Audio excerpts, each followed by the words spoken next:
welcoming Jacinda Walker. She's renowned for her work in design, diversity, research, and strategy. She's the founder and creative director of Design Explorer, a social enterprise whose mission aims to diversify the design profession by increasing access to design education for youth and raise awareness within corporate organizations. Mrs. Walker's future goals are to help scale diversity in design initiatives within education institution, corporation, organizations, and museum. Welcome, Jacinda. Oh, we're setting up our... We're just having some technical difficulties. I think we just lost connection with her, but we had her online, so it shouldn't be too long before she's able to join us. I'll take the opportunity to remind our participants to, yes, go on the Miro board, but also participate in the diversity survey that from which you'll find the link on our most recent communication about WID. And I see we have Jacinda Walker joining us again. So since I just introduced you, I'll welcome you once again and leave you the floor for your presentation. Excellent. I am opening up my deck now. Just one more second here. There we go. There we go. Yep. All right. And hit share. Do I have the opportunity to share? Yes, you do. Thank you. I'm hopeful that you all can see my screen. You can, looks great. Excellent. All right, well, hello, everybody. Thank you so much for giving me the time to meet, convene, talk. I had an opportunity to plug into some of the earlier talks today, and I really, really love meeting my international design family. I'm here today to really talk to you a little bit about where do we go now? You know, we've been partaking in about 24 hours of design content today.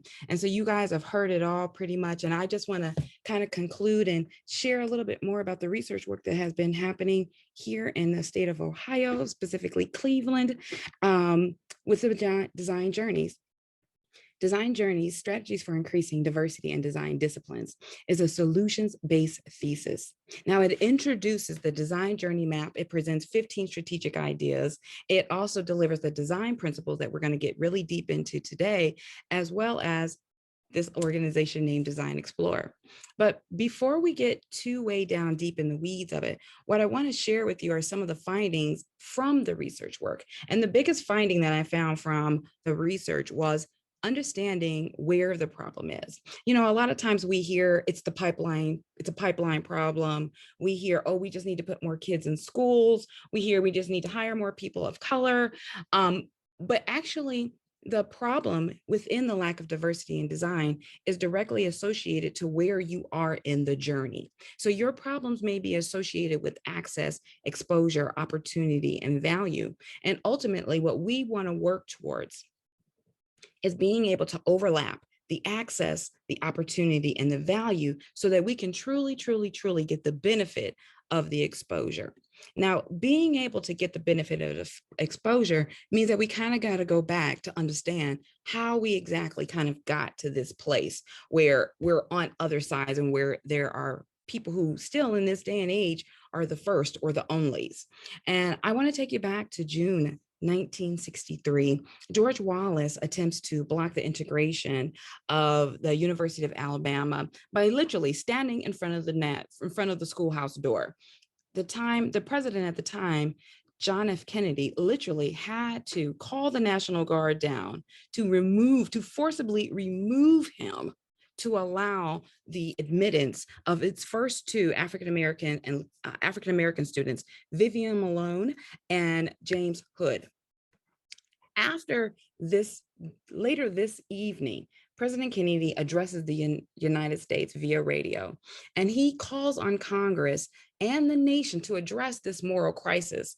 See, back in the day, they didn't really call racism. They called it a crisis. It was this thing that everybody kind of knew about, but nobody really said it out loud. And so throughout the time of history, when you see this term moral crisis, these are the types of things that they are referring to. And so during this address to Congress, he asked them to make a commitment that it is not fully made in this century to the proposition that race has no place in American life or law, and to guarantee that America truly is the land of the free for all citizens. The bill that Kennedy introduced that night made it all the way through Congress to the House. And in the House, it was officially passed. However, 4 weeks later, Kennedy was assassinated. He was assassinated in Texas by Lee Harvey Oswald. This is an image of he and his family mourning his death. Now, after the bill made it to the House, Lyndon B. Johnson spends the next 8 months petitioning and working and lobbying to get President Kennedy's bill to pass. But in the effort to lobby and to get the bill passed, he had to make some concessions. The first concession that he had to make during this process was to allow women in the bill. He had to make a concession to allow religion to be in the bill. He had to make a concession that the discrimination of persons who have their civil liberties is a federal offense. But after all of the lobbying, in 1964, the bill is officially passed. It is signed into law by Lyndon B. Johnson. And what's wonderful is that once it was signed into legislation, it officially outlawed discrimination based on race, color, religion, sex, and national origin. But this is when it really gets good, right? It is the day after this bill is passed that organizations, corporations, businesses, persons across the United States then begin to implement what we now refer to as institutionalized racism. And institutionalized racism is defined by the policies and that within organizations that continue to contribute to the discrimination. We see this particularly in design through poor quality schools, facilities. We see this in overrepresentation in remedial or special ed courses. We see this in fewer and lesser qualified teachers. And my favorite, there are little to no extracurricular activities like art class. So these concepts of institutionalized racism still are present and alive today. But as we begin to look at the lack of diversity in design in the United States, what we have to also realize is that this thing called this privatization of our prison system is also contributing greatly to the lack of diversity in design. You have to understand that the United States is 5% of the world's population, but imprisons 25% of the world's prisoners. When you look at this chart that I'm showing you here, you'll be able to see that 1 in every 3 Black men are in prison in our population. There's a woman now, her name is Michelle Alexandra. She has an amazing book out called The New Jim Crow, Mass Incarceration in the Age of Color Blindness. She determines that this concept and this work that's happening right now by allowing the privatization of prison systems is the new Jim Crow. But when we talk about the lack of diversity in design, I mean, what have we been doing about it? I mean, it's been going on for more than 50 years here in the United States, more than 400 years if you include some of the other offenses that occurred during this moral crisis. But the first strategic idea was begun to brought about in June of 1968 when Whitney Young had an opportunity to visit and to speak at the AIA National Convention in Portland, Oregon. He was called to speak to them about the physical and the structural housing challenges that had been going on. And he wanted to really help the AIA to understand how they could be more helpful. But as he stood there and looked out into the sea of audience members, he saw only white men.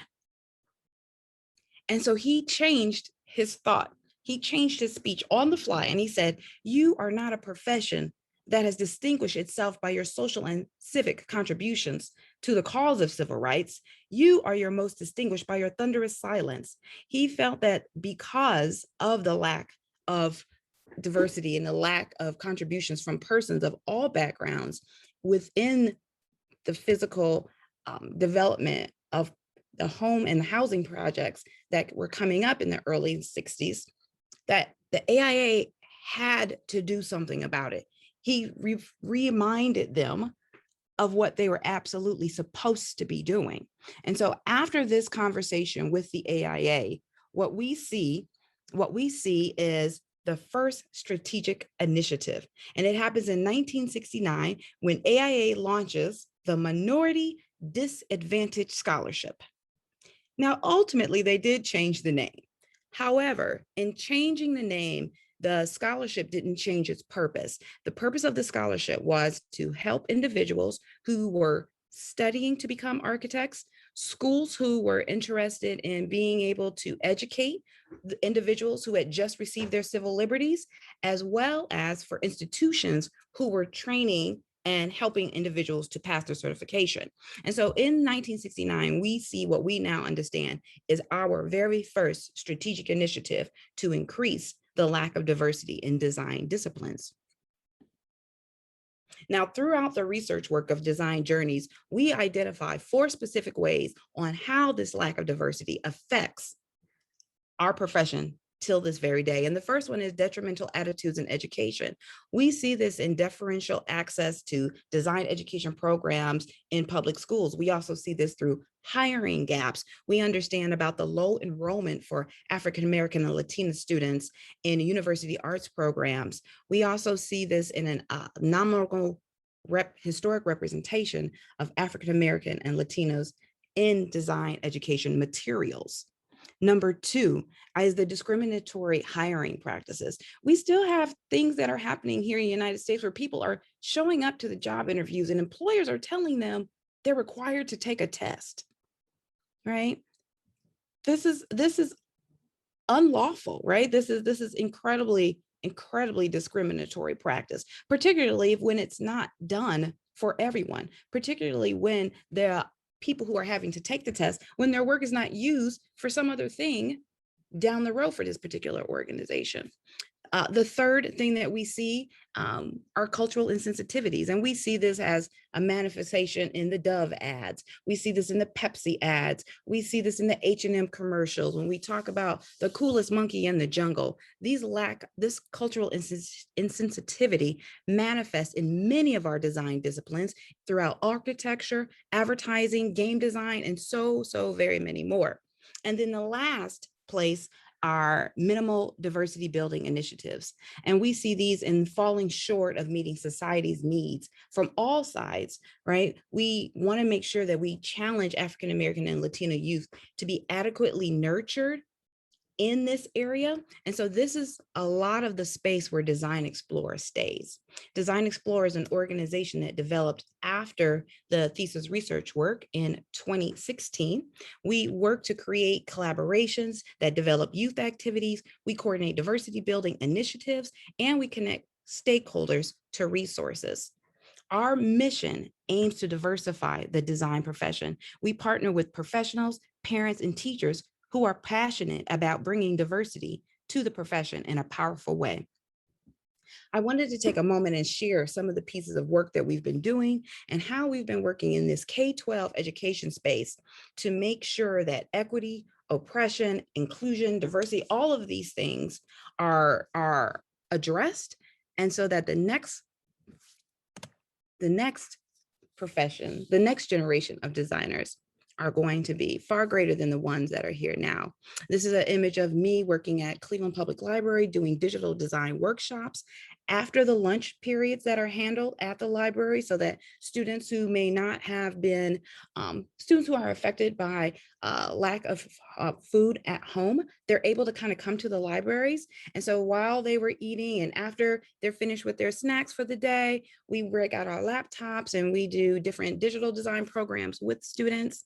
We also have had the opportunity to work with the Smithsonian's Cooper Hewitt Design Museum, as well as the Museum of Contemporary Art, facilitating and identifying organizations to bring about intergenerational design thinking workshops. We've also had an opportunity to visit and tour many HBCU schools and many HSI schools through the United States of America. We also are currently working on a game that will allow students and educators to think about what the design life could be about. And this game is called Creative Quest. And then last but not least, we have what we call Think Like a Designer, where we have reimagined the design thinking process to be more inclusive and to address many of the challenges that are in the current practice of design thinking.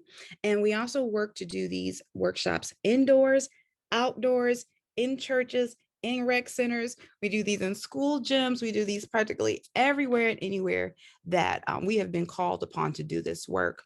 Now, as you look and think about those pictures, I want you to understand the why behind it.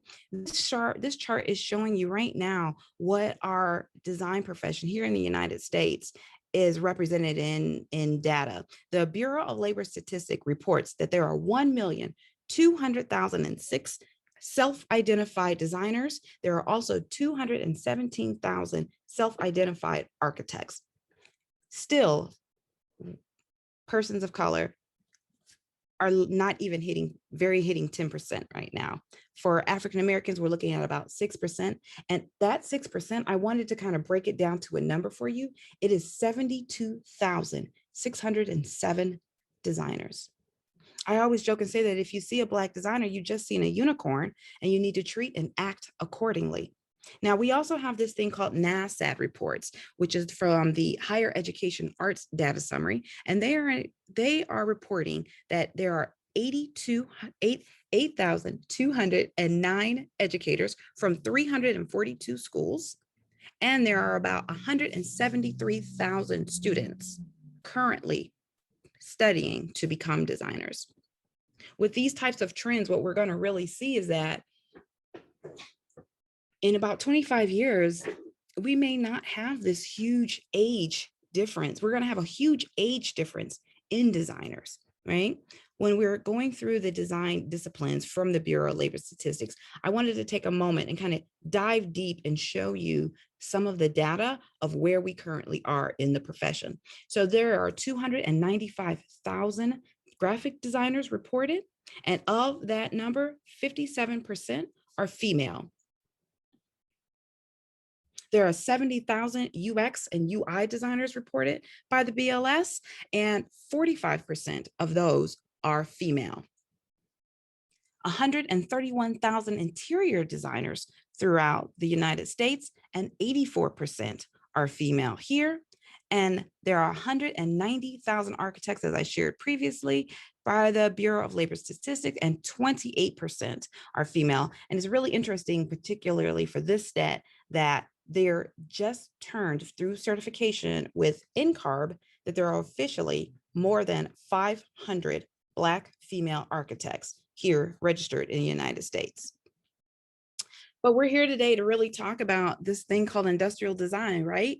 And so I really took some time today to dive deep, because when you go to the initial website for the Bureau of Labor Statistics, there's no demographic data. We have been waiting as designers for this bucket of professionals to be desegregated since 1999. And so this week I took some time and I got in contact with an analyst at the BLS, and they shared with me that the profession is officially 54% female. There are 11,000 registered industrial designers. We're looking at 9% are African American, 18% are Latino, and there are still less than 0.001% for Asian.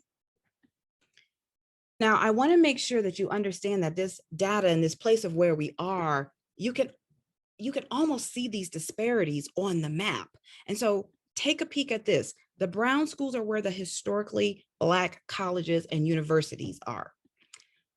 The tan schools are where the Hispanic serving institutions are. We only have 2 states here in the United States that actually have both schools in its entire state, and that's Texas and Florida. So when we talk about How do we understand this data and how does it affect us? The design journey map framework, what we've been using here at Design Explorer, plays a critical role, and it's divided into 4 color-coded passages: foundations, proficiency, workforce, and influence. The gray areas, the gray triangles represent the leaks where students do not transition from one passage to the other, as well as representing the gaps. The white areas are the career competency components, are where the soft skills are supposed to be learned at the same time as the hard skills. There are also 15 strategic ideas that I shared with you previously. These are all 15 color coordinated to match the passage by which they would be the most effective in. And then last but not least, the design principles. And I want to use the remainder of my time to share a little bit more about how these principles can work for you as well. The first principle is comprehensive. Comprehensive means that your solution must meet multiple passages. As I shared previously, we are in a disparity as far as our numbers are concerned. And so we cannot have solutions that only meet one audience member or one passage. Principle number 2 is collaborative. This means that AIA and IDSA and AI and AIGA are all going to have to begin to work closely together to create more cross-disciplinary opportunities, events, programs, activities, initiatives, all of that. Principle number 3 is that the solution should be local. It should come directly to where the need is. If you are a single parent and you have 3 children, you probably are not going to spend your Saturday at the museum. And so as designers, we have to plan for that and begin to look at our solutions and ask, how can we take these directly to where the students are? How can we take these directly to where the young professionals are? How can we take these directly to the educators? And how can we make them sustainable once they are there? And then last but not least is scholastics. Now here in the United States, we have these things called standardized testing. So we lose a lot of creative young people through academics, you all. It's hard to watch, it's hard to understand. But what I want you to think about is that if you don't pass geometry, government, get your 4 credits of English, you do not graduate high school. You do not get the opportunity to pursue higher education where you may be certified or even begin to be thoroughly introduced to design disciplines. And so here we want to really look at integrated art lessons. We want to figure out ways, again, to make our solutions sustainable and how they can have an academic component to help individuals who may be challenged through school to be able to connect better with their creativity. And then last, I want to share that last December that just passed, I wrote an article called How Designers Can Impact the Design Profession. Because myself, as well as many others that I've had a chance to listen in on today, we all feel that as designers, we could do more. We could do it better. And there is much work to do. And so this particular article reveals the plans, the ideas, steps that designers can do right now, right today, to begin to make a change so that the next generation of designers is better than its first. I hope that you'll take the time and stay in touch with me and reach out to me. You can find me at all the social media channels at designexplorer.com. You can also check me out at jacindawalker.com. I hope that something I said today has encouraged you to join us in this work. Well, Jacinda, thank you so much.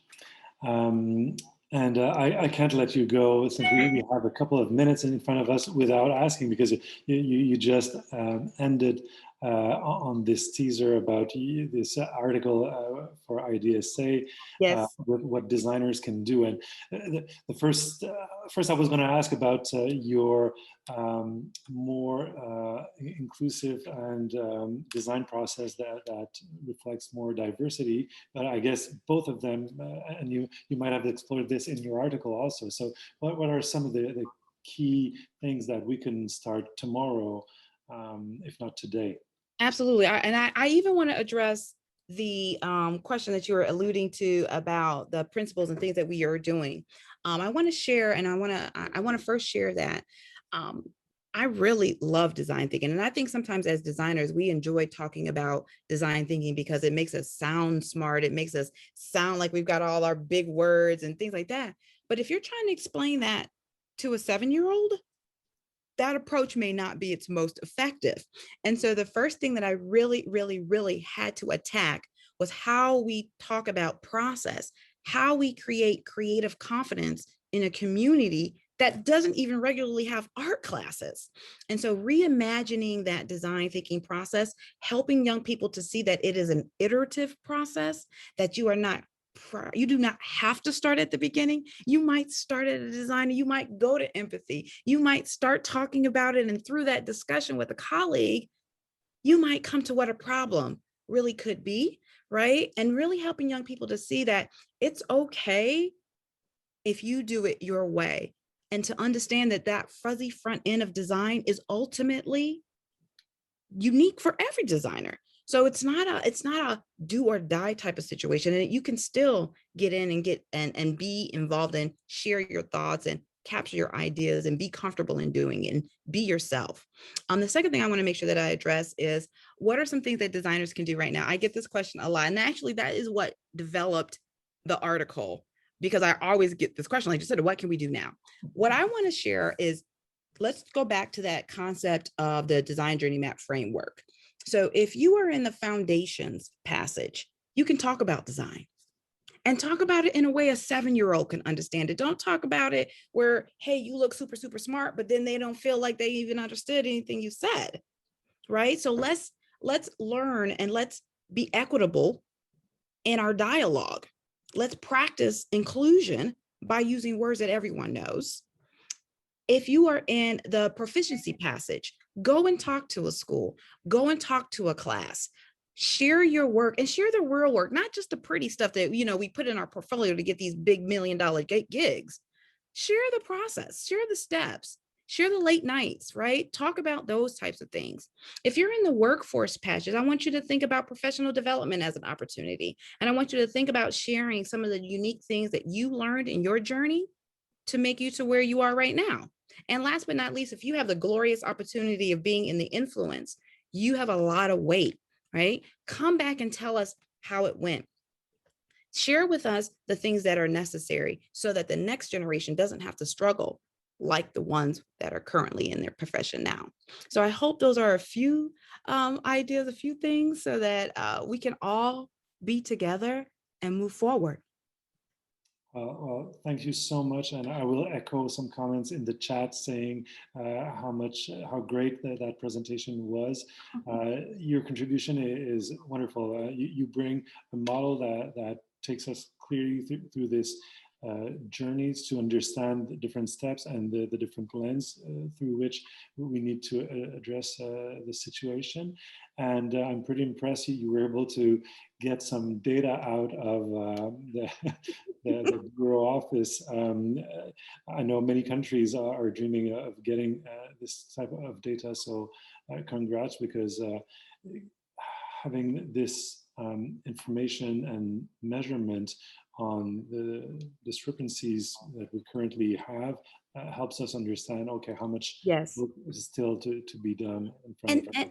Bert, that's ultimately what made me keep looking, right? Because I just could not believe because I first started this research in 2016. I'm in 2013. I just could not believe that by 2000, we still were trying to figure out who was in the profession.